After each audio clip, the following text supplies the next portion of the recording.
UFC Fight Night Orlando, Thompson versus Holland just took place, and I'm going to go through the entire card, starting with the early prelims, ending with the main events, giving my reaction and breakdown to every single fight on the card and my overall event recap as well. Let's start straight away with the early prelim opener of Yazmin Juaregui versus Istela Nunes. I went with Yazmin. I said she would get this one done by finish, and she got it done by finish. She beat Istela Nunes. As the fight went on, it was a great first round. Both women got hurt in the first round. Both had their moments. But as the fight went on, Yazmin Juaregui was a little bit more dominant and ended up on top after a big knockdown for herself and just finished off Istela Nunes in the first round. Very good performance from her. I'm looking forward to seeing where she can go in her career because so far, she's looking very technical if we can clean up that first round a little bit. I think she's got really good potential in the women's strawweight division. Just don't give her to Angela Hill yet because that's what they do to every strawweight prospect. Let's actually build her for a little bit, and then we'll start chucking her to some really dangerous contenders in that division. We move on. Up the card, Francis Marshall versus Marcelo Rojo. I went with Marcelo Rojo here. I thought he'd win this fight as it went on with his cardio and pace, and he lost. Francis Marshall hits like a truck and finished him in the second round with a brutal KO. And yeah, sad one. I forgot about this one, to be honest with you, but sad one because I really wanted to see Marcelo Rojo succeed in the UFC. And to be honest, he was doing good in round one. He was having his moments. He got stunned a little bit in round one at one point by Marshall. And then Marshall took him down at the end of round one and sort of dominated the rest of that round on top. But he was doing good on the feet. He was landing good shots. He was outstriking Francis Marshall. Even in the second round, he was outstriking him as well. Doing very, very good, clean work, landing good shots. And then just on the break from a clinch, gets clipped with a shovel right hook, right on the tip of the chin. And down goes Marcelo Rojo. Doesn't get a career in the UFC. I was really hoping we would see at least one T-Rex celebration from Marcelo Rojo in the UFC octagon. But Francis Marshall gets it done. He's got a bright future because that's a good win. We move on. Up the card, Natan Levy versus Genaro Valdez. I went with Genaro Valdez, but he broke his foot in this fight. Hurt his foot really badly. The doctors came in, but they let it continue. And Natan Levy got it done. Very good performance from him in the first two rounds. Oh, no. In the first round, very good performance. There's an argument for a 10-8, but I understand why they didn't give him a 10-8 because he did hurt him with a kick to the face.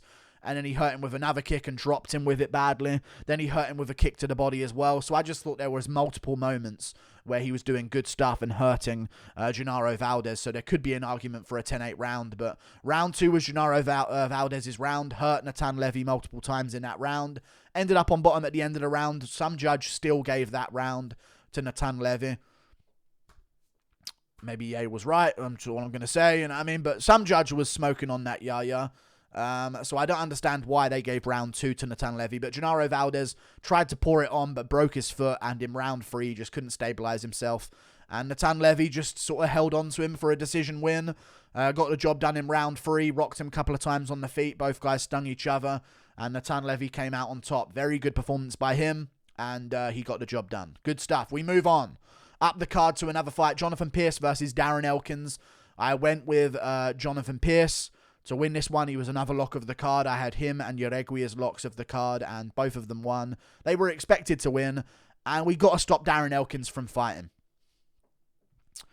He's already going to have a really rough part of his life later on once he's done with fighting. With the amount of damage that he's taken, do we need to see him continue to take this level of damage? We don't need to see it. Round one was dominant from Jonathan Pearce. I will say some of the refereeing, especially from Dan Miragliotta, appalling on this card. Round one, he let Jonathan Pearce get away with a couple of cage grabs, I believe. I think Elkins grabbed the cage once as well. But one moment there was where Jonathan Pearce was landing 12-6 elbows on the face of Elkins, and he just completely ignored it. I don't know, I just spat everywhere there. He just completely ignored the 12-6 elbows, which was just ridiculous, to be honest with you, from Miragliotta. No idea what he's paying attention to, but another thing happened in this fight where Pearce cut open Elkins in round three, ended up on top, and then they just stood the fight up and checked out the cut, but they never went back to the ground. Pearce was in half guard on top. They stood up the fight, checked out the cut, Start it up again, guys. Both guys on the feet. It was like a really unprofessional refereeing job from Dan Mergliata. And he made a bunch of mistakes tonight. And I might make a whole video about it because he needs to lose his job. He was in another world tonight. And it actually made me feel like, wow, Goddard's not bad. That's how bad Mergliata was. But Pearce dominated. Won every round. One of them could have been a 10-8 round, especially round 2, where he just pounded out Elkins in the end of the second round with ground and pound shots. But I can't say I was impressed by Pearce. He dominated the fight. He had a really good performance. Don't get me wrong. He's winning these fights, but his technique is like something's missing there. I'm worried about how he'll look against some of the elite guys in the featherweight division, unless he tunes up that technique a little bit, because he was very open on the feet to certain shots from Elkins. But he was looking a lot for the front kick, for the knee up the middle, for the uppercut, noticing that Elkins ducks his head quite a bit. So good job from Jonathan Pearce. He won the fight dominantly. I'm splitting hairs here, but it wasn't the kind of performance technique-wise to where I'm going to think this guy's going to be a champ. You know what I mean? It didn't look like that to me. It seemed like a guy who might struggle with Alex Caceres. You know what I'm saying? We move on. Up the card to another fight, which is Michael Johnson versus Marc Diakiese. Great performance from Michael Johnson as the fight went on. I gave round 1 to Diakiese very clearly. I have no idea how they gave it a 30-27. I also have no idea how Marc Diakiese genuinely thought he won that fight. There's no question who won that fight. He did nothing to Michael Johnson in rounds 2 and 3. Nothing. He failed every takedown. He did not outstrike Johnson. It was 30-11 in round 2 to Michael Johnson. 41-21 in round 3 as well. I have no idea how he thinks he won that fight. It's actually a true mystery to me. And even when he heard 30-27, he was like, yeah, it's me. Like, no, it's not you. You lost. So clearly. I hate when fighters do that, and I'm never picking him again against anyone of any talent whatsoever because he doesn't have the brain for this sport. If he was really in that third round banking on the fact that he's 2-1 up, maybe he did believe it was him when he heard 30-27 because he clearly won the first round, to be fair. But still, pathetic that he thought he won that fight in general. Michael Johnson, very good performance. Diakiese slowed down massively after the first round. He just, I think maybe he got injured in the fight. Who knows? We saw it with the main event with Kevin Holland, but he just had nothing for Johnson after round 1. He was doing really good outstriking Johnson in round 1 easily. But in rounds 2 and 3, he just wasn't throwing anything and wasn't landing anything significant. And Johnson was just, as the round went on, getting better and better and timing it down a little bit more. Maybe it was just Johnson adjusting to him and Diakiese not wanting to risk getting KO'd because he got clipped a couple of times in rounds 2 and 3. So great job by Michael Johnson. He gets the job done and gets a nice little paycheck at the end of his career. A good job by him. We move on. Up the card, Clay Guida versus Scott Holtzman. Mess of a fight, honestly. Round 1, I gave to Scott Holtzman. Close, though. It could go Guida's way. Round 2 could be Holtzman. It could go Guida's way. I'm not angry at a decision here whatsoever. I don't think that you can call this a robbery because it was so close in the damage in some of the rounds to where you have to kind of go for the control time of Guida as the next stage of scoring because he did land more total strikes as well. It was 66-65 on significant strikes, but it was 95-77 on total strikes, and he was doing a little bit of work in the clinch and stuff like that. But man, Holtzman he can't fight. I'm glad he retired. He cannot fight. Guida was right there in front of him asking to be KO'd pretty much. And he was doing real good stuff and he looked good, but he just wasn't landing any of it. And it was just a mess of a fight between the pair of them. And I don't think it should be on the UFC's platform as the best fighting organization in the earth. In the world. I just don't see it. Really, really unimpressive performance from both of them. Shocking, disgraceful, despicable. What a loser Scott Holtzman is. I almost want to do that voice again. But yeah, it just was a bad performance from both. Guida got the control time though. Holtzman worked his way back up, but just didn't do enough damage in those positions. Like maybe he could have landed more elbows, more punches.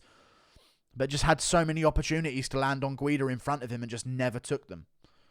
Crazy how bad he was. But yeah, there you go. I didn't see it coming. Moving on. Up the card. To another fight, which is Angela Hill. Speaking of Clay Guida, I just burped. Angela Hill versus Emily Ducote.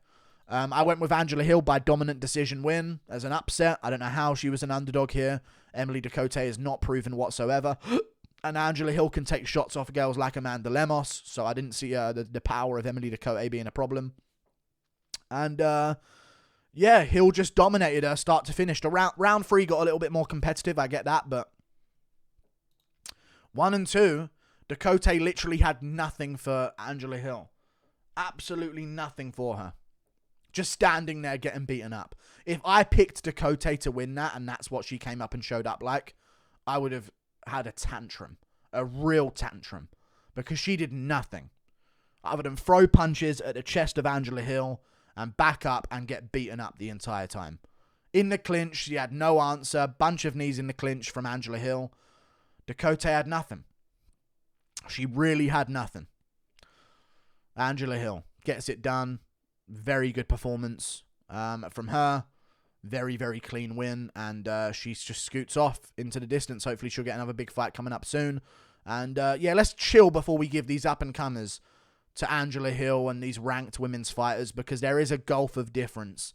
Let's have them fight amongst each other outside the rankings first, and then move them up the division to the ranked fighters. Let's not just have them get one win in the UFC and then jump them immediately into a ranked opponent. It's just silly to me, but there you go. Angela Hill gets it done. We move on to another fight on the card, which was Philip Rowe versus Niko Price.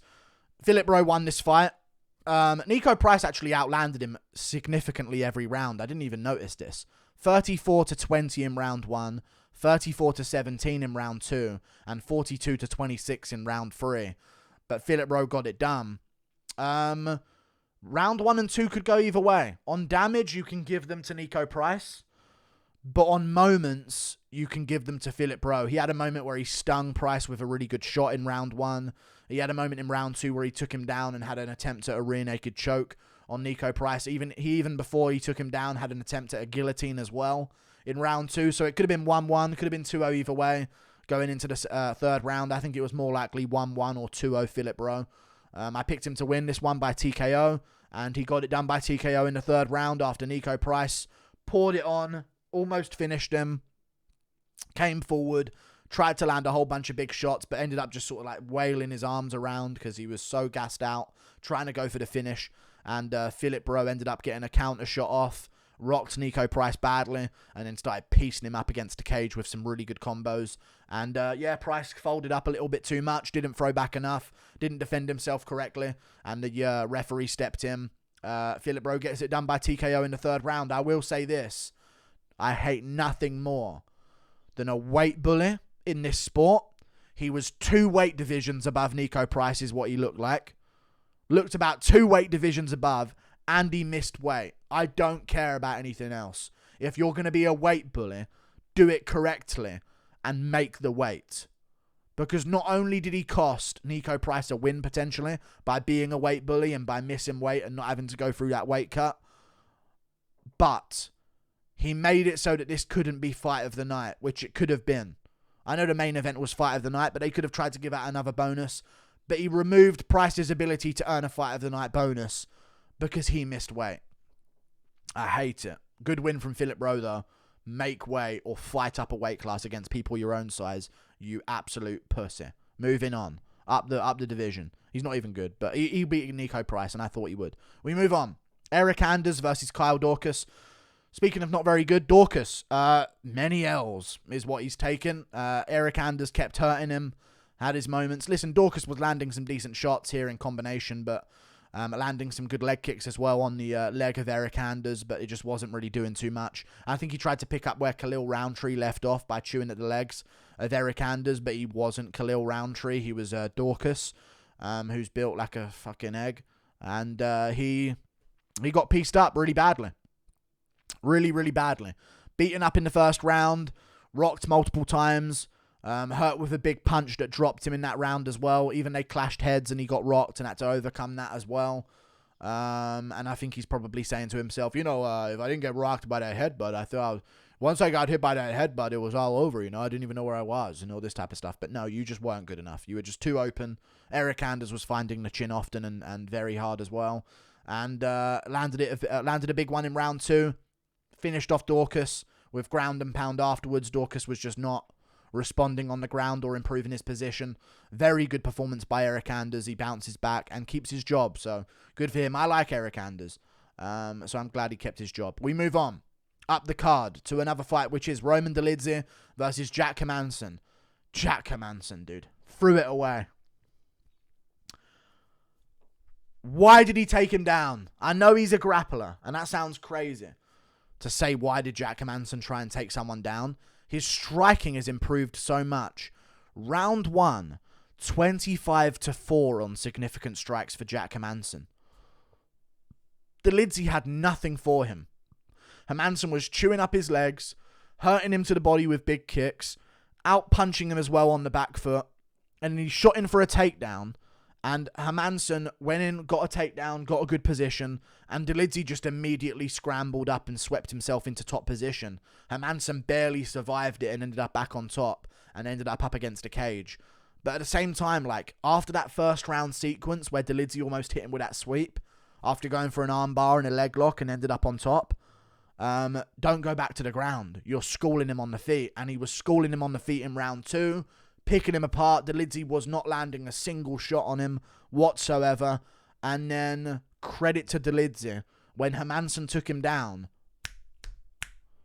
armbar, triangle, go for the leg, go for this, calf slicer, reverse it, end up on top, pound him out, finish the fight. It was like, it was magic. Like, Roman Dolidze's ground game is there. He does have that grappling background, but like, we haven't seen it in his game, you know what I mean, in the UFC. So I was like, is this one of those grapplers that did good and they're never going to prove it? Like Gilbert Burns having like 2 subs in his entire career. I know Gilbert Burns is a good grappler, but not the good example to use. Like Cub Swanson, the black belt, you know what I mean? Like that type of stuff. I thought it was going to be something like that, but recently over his last few fights, Roman Dolidze has proven to me that he might have the best jiu-jitsu in the middleweight division. He really might. I think I'm putting him up there. To do that to Jack Hermansson and twist him up and have him panicking on the ground like, oh God, I should have kept it standing. You're a different level of grappler, so I'm trusting in Roman Dolidze to make stuff happen in this division. And I would like to see him versus like an Andre Muniz, a Derek Brunson, another grappler. See how he does against them. He needs to improve his stand-up, though. Massively. But Jack Hermansson lost. I thought he should have kept it standing. He probably would have won. But he shot in, made the mistake, and lost. We move on up the card to another fight, which was Sergey Pavlovich versus Tuivasa. Told you. I was right on this one, at least. I said that Sergey Pavlovich was going to absolutely do a demolition job on Tuivasa, and that's exactly what he did. He stormed in there, bullied Tuivasa around. Immediately after about 15 seconds, pieced him up with a 3-punch combo. Rushed in, got caught a little bit, but then went right back into it because he has that reach, and I told you this in the build-up. He can sit out of range and still land his shots. And listen, Ngannou can swing these big hooks. Other heavyweights can do what they want. Pavlovich throws so many punches that are all dangerous, and they're straight punches. Ngannou swing. Pavlovich is like a but, and they're all dangerous shots. He ended up dropping Tuivasa with a jab. Tuivasa tried to move, swing back. Pavlovich sat out of range, rocked him a bunch again. They separated, and then he goes in, fakes his way in, moves out of range again, lands another big shot that spins Tuivasa around down to the canvas. Tuivasa gets back up again, tries to swing back. Pavlovich knows he's going to swing back, so what does he do? Exactly the same thing he did against Derek Lewis. Sits himself outside of range and just lands the big shots that he needs to put him away. The reach that this guy has, with the boxing technique that he has as a heavyweight, with the power that he has, is just a problem. And you've got to be, and now we're going to see if he can deal with it, a guy with the grappling of Aspinall or Blades, the striking range of Cyril Gane to sort of mitigate him and try and pick him apart, or we'll see what happens in an Ngannou versus Pavlovich fight. That's genuinely such an intriguing fight to me. Such an interesting fight to me. We'll see what Pavlovich does. I say Pavlovich versus Gane for a title shot. That's what I want to see. If he can land on Gane like he's landing on these other guys, he's a problem in the heavyweight division. And I'm glad I saw it coming, because now I can say I was on the bandwagon from the beginning. A good win from him. Hopefully he's improved his grappling in the meantime. Would hate to see him demolish Ngannou somehow and then just get ragdolled by blades. We move on to another fight, which was Nicolau versus Matt Schnell. He should have got a performance bonus for this, dude. I know people were booing in the crowd and, oh, it wasn't entertaining and all this type of stuff. Dude, that was a great performance by Nicolau. He literally schooled Matt Schnell and figured him out and ruined him. Matt Schnell had a bunch of hype coming off that win against Juaregui, where he got the upset win and the comeback victory. Mateus Nicolau, schooled him. He was moving around the outside, making Schnell like over eager and overreach and try and close the distance. Jab into the body. Fake little leg kick. Jab to the body. Level change, left hook over the top. Bing, caught him on the chin. Down goes Schnell. He really had him. And this is a really underrated performance on the card. I think Nicolau's a problem in the flyweight division. I don't know what just happened there. I need Pepsi to save me. My throat's closed up. Either way, Nicolau's a problem. Really underrated performance on the card. It should have got a performance bonus in my opinion because normally he does play it safe. This time he had a mission to finish Schnell and he found a way to do it. And then once he landed that left hook like 3 different times and rocked Schnell a bunch of times, what did he do the next time? What did he finish Schnell with? Back to the jab to the body. Moving around. Level change. Schnell thinks here comes the left hook. Right hook. Right behind the ear as Schnell's defending his left side. And down goes Schnell. And Nicolau lays him out and finishes him in round 2. Great performance by Nicolau. He genuinely had a game plan, stuck to it, and pulled it off. I love when I see that type of stuff. And I think he deserves a lot more credit than he's getting. And a great celebration with the ninja thing, the samurai sword. Moving on to the co-main event. Rafael dos Anjos versus Bryan Barberena. Wrestling clinic from Rafael dos Anjos. I called it as it was happening. Barberena did give him some trouble on the feet here and there in certain exchanges that they had. But Rafael dos Anjos did what he needed to do. You know, he went in for the takedowns. Ended up getting double underhooks with his shortness out there to help him get those double underhooks. And Barberena just didn't know what to do in those positions. And he was giving up his legs. If you're taller than your opponent and your opponent has double unders, you better not let them have their knees on the outside of yours. Their base better not be wider than yours at the bottom of it. You know what I mean?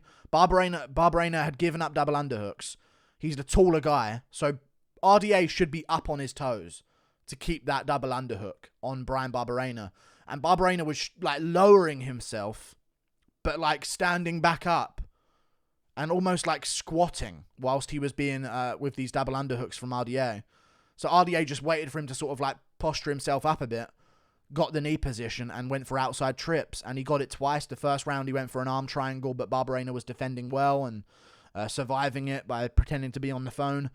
Classic defense from an arm triangle. And also RDA couldn't really pass over all the way because they were against the cage. If he could have got both legs over to the side and passed all the way over, he probably would have finished him with that, but couldn't get the angle for it. Ended up throwing some punches and actually doing a smart thing where he kept the arm triangle potential submission whilst punching the head and body of Bryan Barberena. And then round 2, takedown came a little bit more difficult.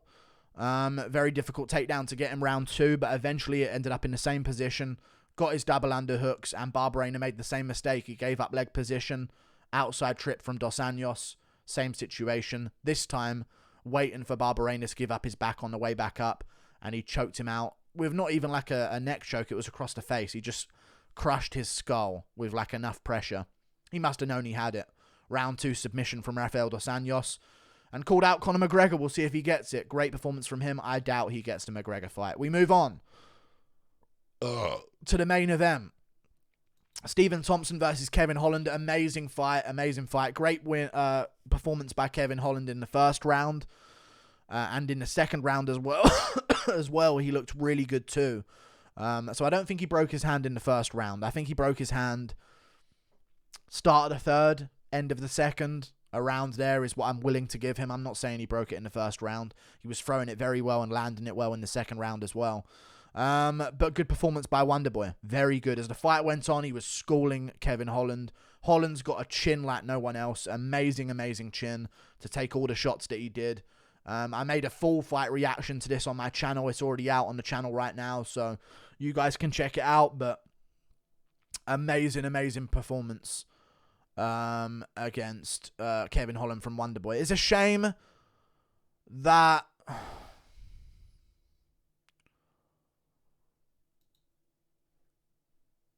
Holland doesn't want to win in the smart way. He just wants to be a goof, I guess. It's just annoying. I'm a Holland fan and I want to see him win. And I wanted to see him win this, to have some fresh blood at the top of the welterweight division. I'm glad Wonderboy won in hindsight because of the performance that he put on, and he showed us he's still got it. But man, Holland, I just wish he would take it more seriously, man. He was on top position, ready to pound out Wonderboy in so many moments in that fight, ready to get a submission and choke him out. And every single time he let him back up and just went back to what Wonderboy's good at. Even when he had a broken hand, in his words, he broke his hand in round 1. He ended up on top in round 3 and let him back up. Like, you're just doing things to detriment your career. I'm glad they stopped it in round 4. I didn't need to see Holland take another round of damage like that. Round 4 was a 10-8 in my opinion to Wonderboy, so dominant performance from him. Other than round 1 where he got rocked, he was looking good all the way through the fight. And people saying, oh, well, Holland would have won if he didn't break his hand. Throw punches correctly. You won't break your hand, or won't be as likely to break your hand. Throw punches like Wonderboy, you ain't going to break them, unless you're punching Luke K's head, in which case it might be a bit different. But very good performance from Wonderboy. Got the job done. Just amazing to watch. I think he needs to move up to middleweight and take on some guys up there. I don't want to see him fight any more grapplers in the welterweight division. So, amazing performance by Wonderboy. You got to see what he's really about. And almost thankful for Kevin Holland's stupidity for even giving us that opportunity. I went 7-7 on the card. Not a great week of predictions, but the fights were all over the place. Pretty crazy situations. But I feel like I had a good read on some of the big ones. But yeah, good stuff. Looking forward to next week. Great card. Really good card. I wish more people got bonuses, though. They gave them to Dolidze, Pavlovich, and the fight of the night to Thompson and Holland. I kind of wish Nicolau would have got a performance bonus. But oh well, I guess. You know what I mean? Who cares, I guess. Toodle pip. See you later. Goodbye.